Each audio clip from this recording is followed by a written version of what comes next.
Maal beey gadi hin jedhama. Barnoonni keenya irraa baay'ee salphaa ture. Kanaafuu isinii galeera yaada. Isinii galeera immoodha. Eessa jala cinqiloo sii galeeraasiif sii galeetu kan akkasii siyaasoftooti. Maarree abjuudhaan booksii naa galeemisa tokkotu. Ashii gaaffii tokkoon gaafadhaanii eegganaa galeeredhee warqaan isin mada. Illa namni tokkoon kee akka taasiftu hin barbaadu laan cinqilloo irraan kan hafe jechuudha. Kanaafuu cinqilloo gaaffii tokkoon si gaafadhaa.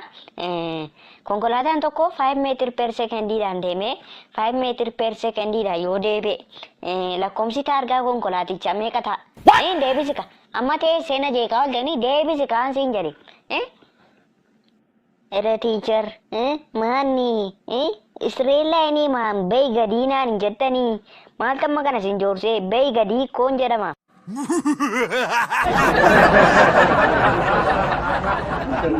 Ayi Mansuur Jamaal.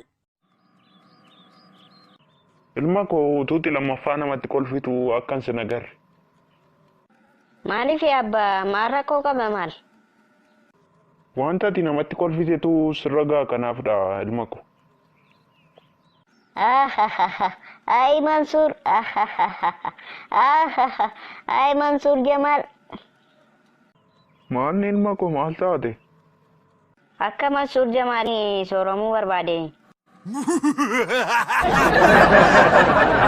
Haadha manaan qabu. Maana cinqilloo maal taate nama areeru wayii fakkaattu? Maarree haadha manaa koo wajjiniin ollole kanaafidha. Amma sololtammoo maan isin garuu maaliif haasaadhaan hin furtanii? Isa isinii wayyaa mikkoo maaliif lollatti ariifattu isin? Suuteedhaa malee. Maal na dhageessu jetteetu ganamaan kaatee faana loltiimam. Ammatu haasaadhaan furame annan jibbaa. Annan jibbaa. Kanaan achi immoo hiikuu naa wayya bakka nanii kan. Suuta jedhi biroo hiikuudhaaf hin ariifatiin. Waan sirbu ani haadha manaa koo wajjin ollolee hin beeku. Ashee. Bah nan sobiini gaa kunillee waan ta'uu hin dandeenyedha waanuma fedheefu akkamittiin duukaa loluu hin jirtati.